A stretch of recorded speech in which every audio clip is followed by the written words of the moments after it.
Hello friends, welcome to the study with micro. मैं आपका दोस्त रंजीत सिंह एक नई वीडियो के साथ जो कि संबंधित है पर्यावरण एवं पारिस्थितिकी तंत्र। फ्रेंड्स, अभी जो हाल ही में बंदरोगा का जो कट ऑफ आया है मेंस के लिए, यहाँ से उसमें क्वेश्चन सीधे तौर पे पूछे जाएंगे क्योंकि सिलेबस में ये टॉपिक दिया हुआ है। तो हम यहाँ से प्रीवियस ईयर में पूछे गए UPSSC या UPPCS से संबंधित जितने भी क्वेश्चन हैं उनका हम यहाँ से अध्ययन करेंगे। तो फ्रेंड्स, चलिए बढ़ते हैं अपने टॉपिक की ओर। तो फ्रेंड्स, अपना जो चैप्टर 1 है वो पर्यावरण एवं सतत विकास। तो यहाँ से हम जानेंगे पर्यावरण क्या है और उसके घटक क्या हैं। तो यहाँ से क्वेश्चन आपका बन जाता है। तो हम इसको देखते हैं एक करके।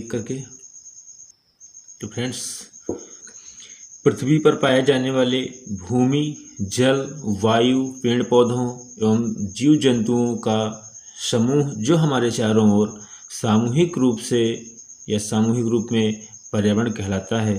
फ्रेंड्स, जो हमारे आसपास जितने भी हमारे जैविक कारक हैं, वो चाहे जैविक कारक हों या अजैविक कारक हों, वो सब घटक फ्रेंड्स अपने पर्यावरण की संरचना में आएंगे।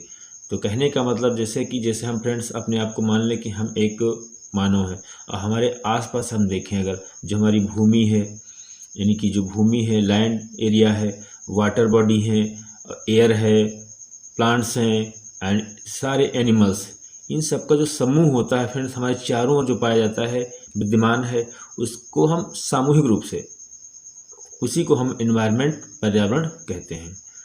पर्यावरण के ये जैविक और अजैविक संघटक यानी कंपोनेंट होते हैं फ्रेंड्स, आपस में इंटरेक्ट होते हैं। आपस में इंटरेक्ट मीन्स आपस में अंतःक्रिया करते हैं, एक दूसरे पर निर्भर होते हैं।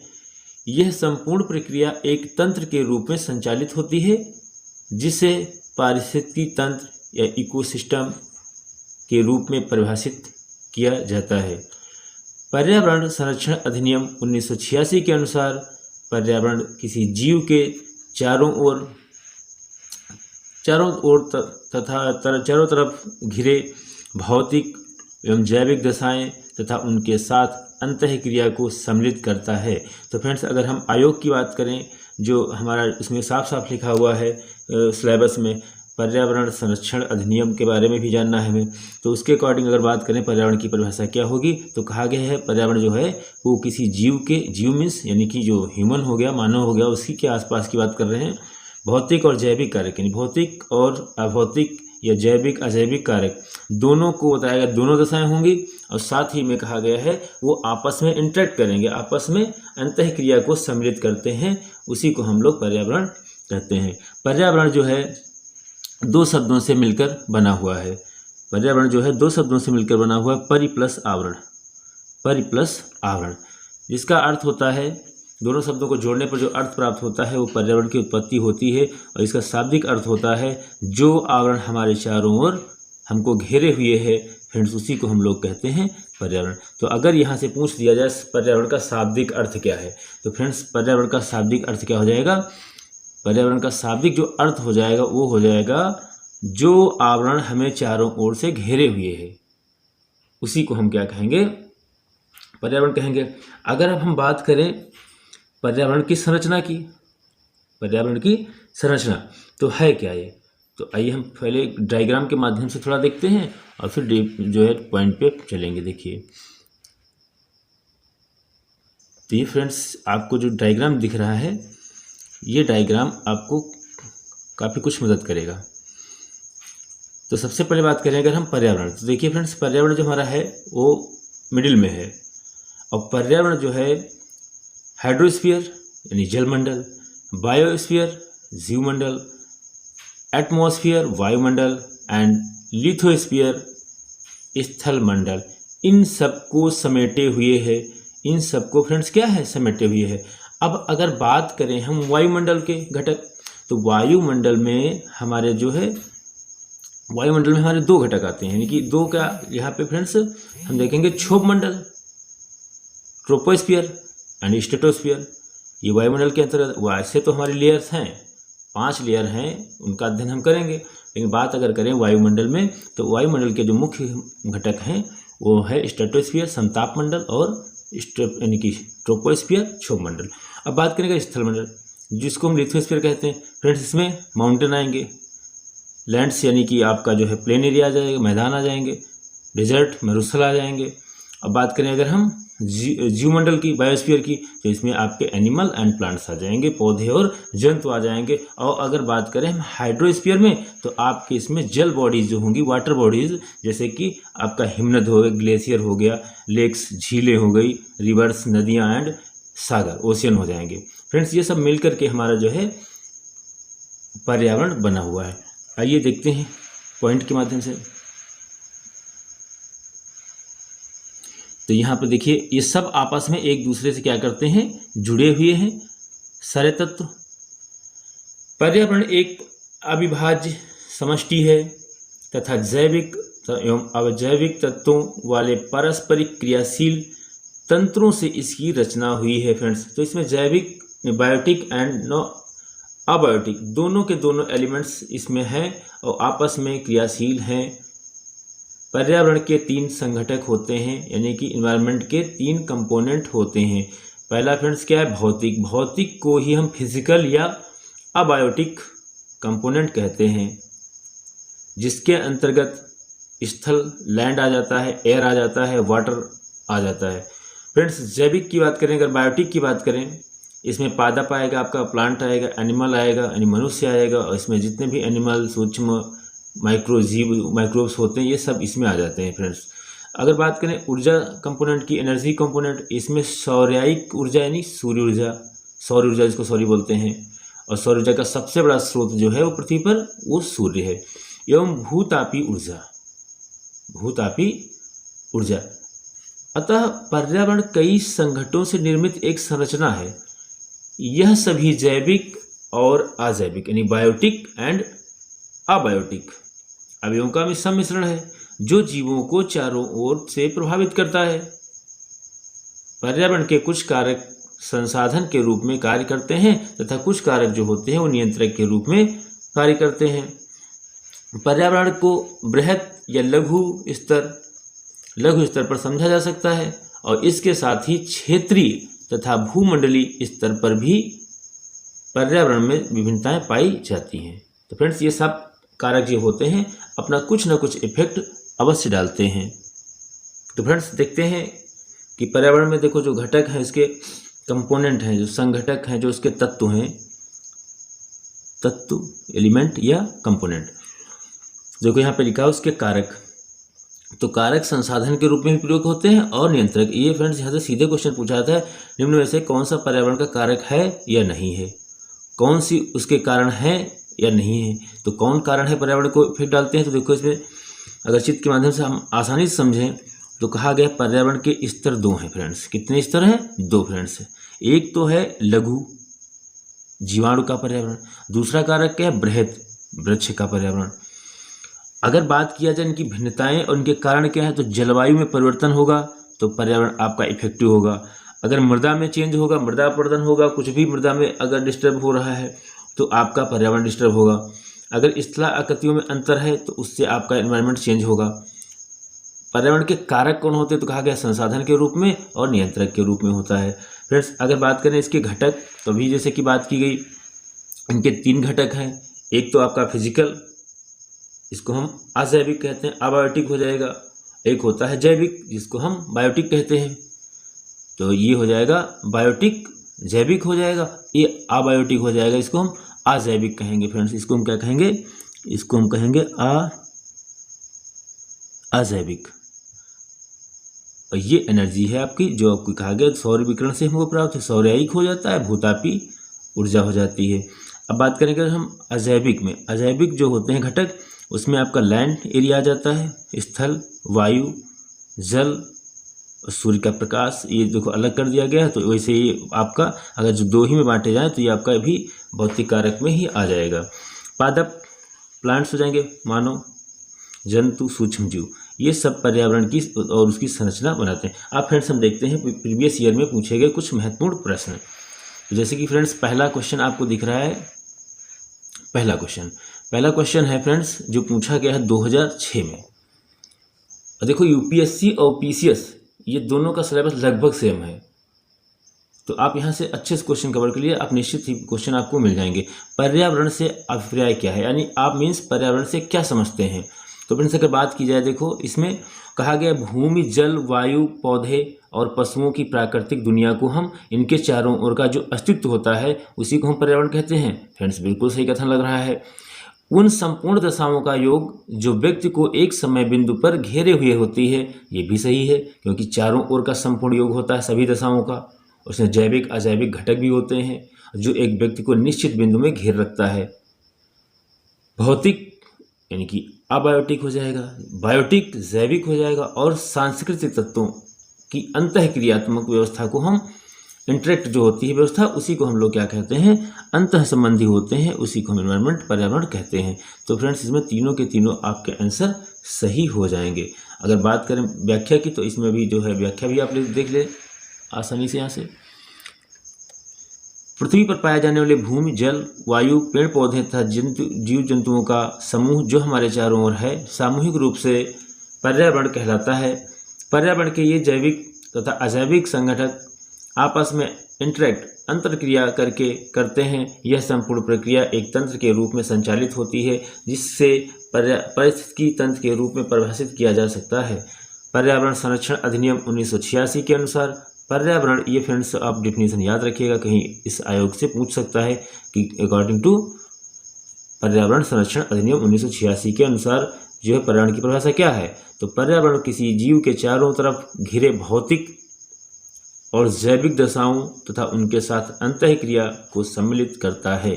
तो ये फ्रेंड्स आपका सवाल जो है पर्यावरण की डिफिनीशन 2006 में पूछी गई है। नेक्स्ट पॉइंट देखते हैं, नेक्स्ट क्वेश्चन क्या है आपका।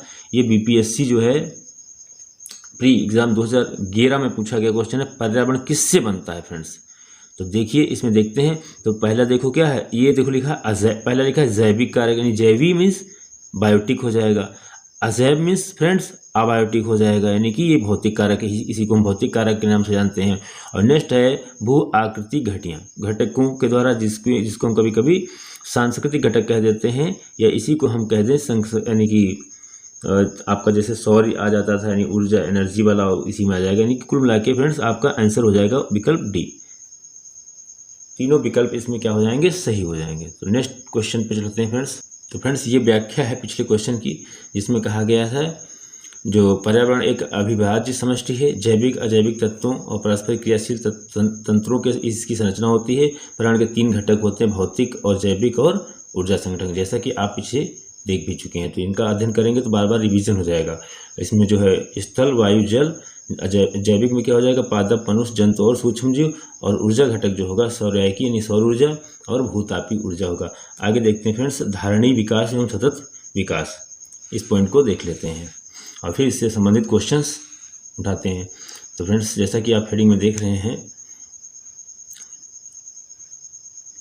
धारणीय विकास एवं सतत विकास। धारणीय विकास की वह अवधारणा है जिसके तहत वर्तमान की आवश्यकताओं के साथ साथ भविष्य की आवश्यकताओं को भी ध्यान में रखा जाता है, यानी सस्टेनेबल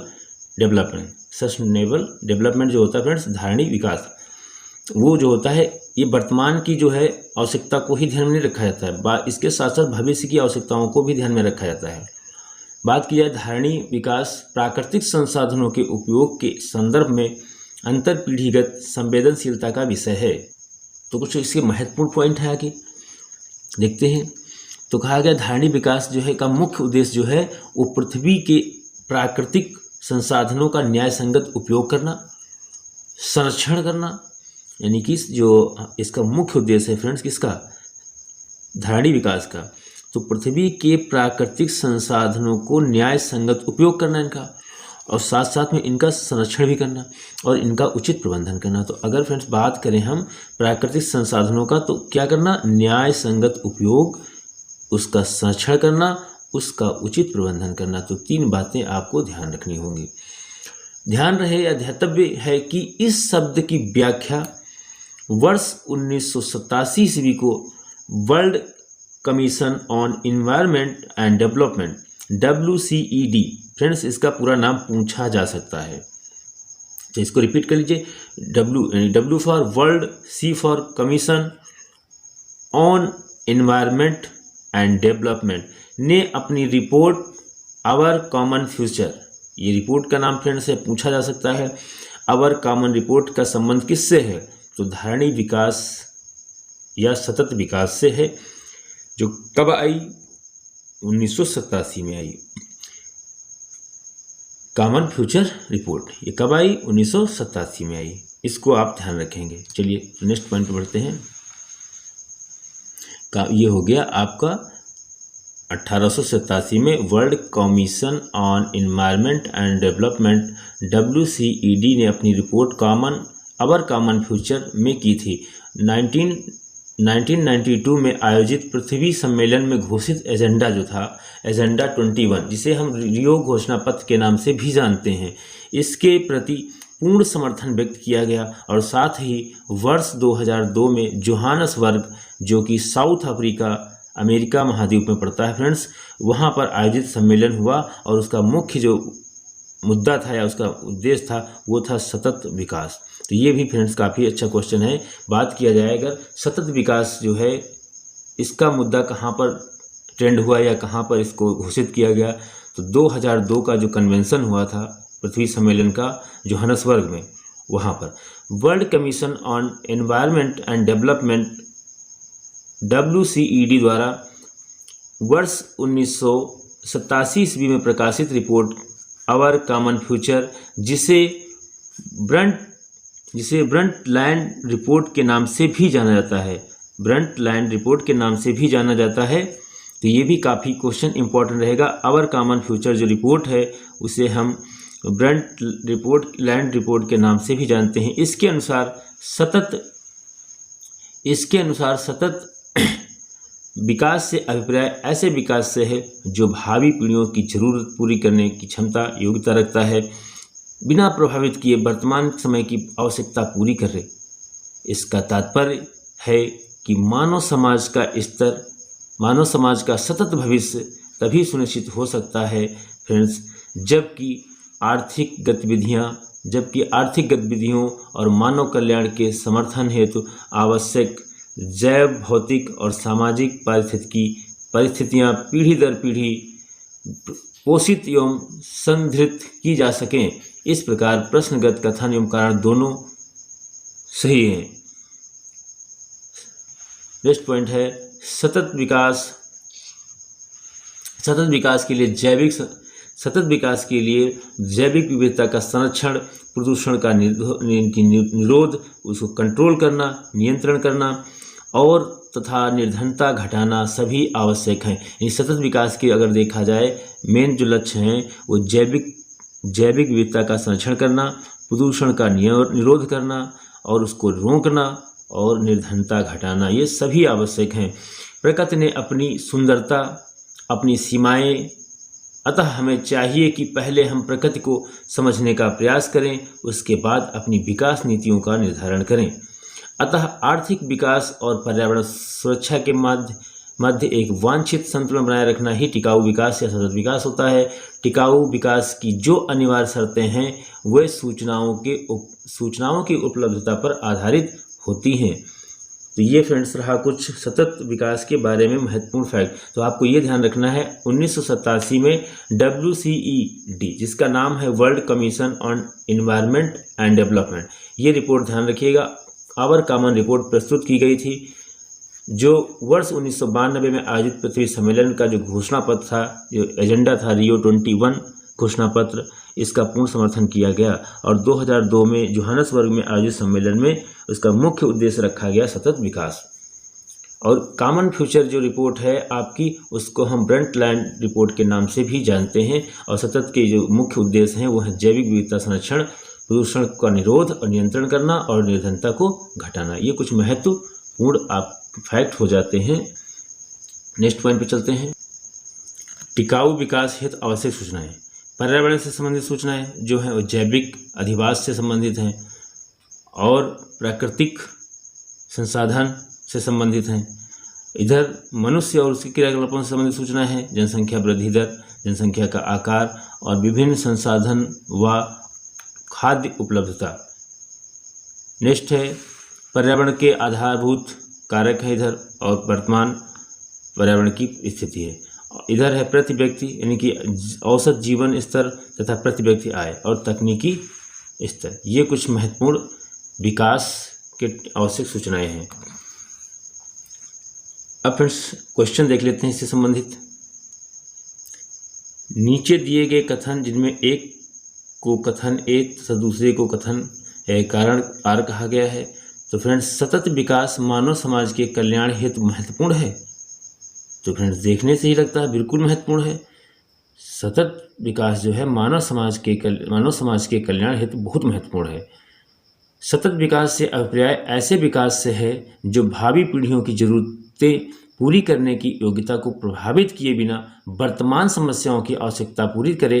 फ्रेंड्स अभी हमने रीड किया कि ये दोनों के दोनों कथन सही हैं और आर जो है वो एक की व्याख्या भी करता है। तो इस तरीके से आपका दोनों कथन सही हो जाएंगे और ए जो है आर जो है ए की व्याख्या भी करता है। इसका पहला विकल्प क्या हो जाएगा आपका, बिल्कुल सही हो जाएगा। और ये क्वेश्चन आपका आया हुआ है, देख लिए फ्रेंड्स 2019 में आया हुआ है, प्री एग्जाम यूपी पीसीएस में पूछा गया। और ये world commission on environment development द्वारा 1987 में रिपोर्ट जो प्रस्तुत की गई थी, आवर कॉमन फ्यूचर, जिसे हम ब्रंटलैंड रिपोर्ट के नाम से भी जानते हैं, उसी में इसकी घोषणा की गई थी। तो नेक्स्ट क्वेश्चन पे चलते हैं फ्रेंड्स। क्वेश्चन नंबर 2, धारणी सस्टेनेबल डेवलपमेंट। धारणी विकास जो है, जिसको हम सतत विकास भी कहते हैं, किसके उपयोग के संदर्भ में अंतर पीढ़ीगत संवेदनशीलता का विषय है। तो फ्रेंड्स इसका पहला विकल्प सही हो जाएगा, प्राकृतिक संसाधन। प्राकृतिक संसाधन क्यों कहा गया था प्राकृतिक संसाधन? इसलिए कहा गया था फ्रेंड्स, इसके तहत कहा गया था कि वर्तमान आवश्यकताओं के साथ साथ हमें क्या करना है, भविष्य की आवश्यकताओं को भी ध्यान में रखना है। इसका मतलब धारणी विकास जो है वो प्राकृतिक संसाधनों के उपयोग के संदर्भ में अंतर पीढ़ीगत संवेदनशीलता का विषय है, जो कि बताया गया था। धारणी जो विकास है उसका मुख्य जो उद्देश्य था फ्रेंड्स, वो पृथ्वी के प्राकृतिक संसाधनों का, फ्रेंड्स ध्यान समझिएगा, पृथ्वी के प्राकृतिक संसाधनों का न्याय संगत उपयोग करना और उनका संरक्षण करना और उनका उचित प्रबंधन करना। मैंने कहा था सर 3 बातें आपको यहाँ से ध्यान रखनी होंगी। चलिए नेक्स्ट पॉइंट पे चलते हैं फ्रेंड्स। क्वेश्चन नंबर 3 देखिए, सतत विकास यानी कि धारणी विकास जो है इसके लिए क्या आवश्यक है। तो अभी जैसे आपने पढ़ा था, इसमें कुछ महत्वपूर्ण बातें हमने बताई थी कि जैविक विविधता का आप क्या करेंगे, संरक्षण करेंगे, साथ साथ में उसका क्या करें, पर्यावरण का निरोध और नियंत्रण करेंगे आप, और निर्धनता को आप घटाएंगे। यानी प्राकृतिक संसाधनों का उपयोग करते हुए ये कार्य आपको करना है। तो फ्रेंड्स का सही आंसर जो हो जाएगा वो हो जाएगा उपयुक्त सभी। उपयुक्त सभी 2000 लोअर में जो है पूछा गया 2004 प्री में। सतत विकास के लिए जैविक विविधता का संरक्षण, साथ साथ में प्रदूषण का निरोध एवं नियंत्रण, निर्धनता घटाना, ये सभी आवश्यक हैं। आर्थिक विकास और पर्यावरण सुरक्षा के मध्य एक वांछित संतुलन बनाए रखना ही टिकाऊ विकास या सतत विकास है। फ्रेंड्स इसको हम टिकाऊ विकास भी कह सकते हैं, टिकाऊ विकास, या इसी को हम कह सकते हैं सतत विकास, और इसी को हम कह सकते हैं धारणी विकास। 3 शब्द फ्रेंड्स काफ़ी इंपॉर्टेंट हैं, याद रखिएगा। वर्तमान अगर राजनीतिक परिदृश्य में बात करें, यह एक भूमंडलीय दृष्टिकोण बन चुका है। टिकाऊ विकास की जो अनिवार्य शर्तें हैं वही सूचनाओं की उपलब्धता पर आधारित हैं। नेक्स्ट क्वेश्चन पर फ्रेंड्स चलते हैं। तो फ्रेंड्स आज इतने रखते हैं, नेक्स्ट वीडियो में नेक्स्ट टॉपिक उठाएंगे। आज हमने देखा कि पर्यावरण क्या है और पर्यावरण के बारे में हमने जो क्वेश्चन पूछे गए थे प्रीवियस ईयर में उनके बारे में जाना, और इसके साथ ही हमने देखा जो धारणी विकास है, सस्टेनेबल डेवलपमेंट जो है धारणी विकास, या हम उनको कहते हैं सतत विकास, या उन्हीं को हम टिकाऊ विकास कह सकते हैं फ्रेंड, उसके बारे में जाना, उसकी कहाँ घोषणा हुई, उसको किस रिपोर्ट के नाम से जानते हैं, ये सब बातें मैंने की। तो फ्रेंड्स अगर वीडियो अच्छी लगी हो तो लाइक कमेंट और वीडियो को शेयर करिएगा। ऐसी ही वीडियो पाने के लिए चैनल को सब्सक्राइब कर लीजिएगा। तो फ्रेंड्स नेक्स्ट टॉपिक के साथ मिलते हैं नेक्स्ट वीडियो में, तब तक के लिए जय हिंद, जय भारत, जय संविधान। और लग करके मेहनत कर लीजिए, आपके स्टार दूर नहीं है।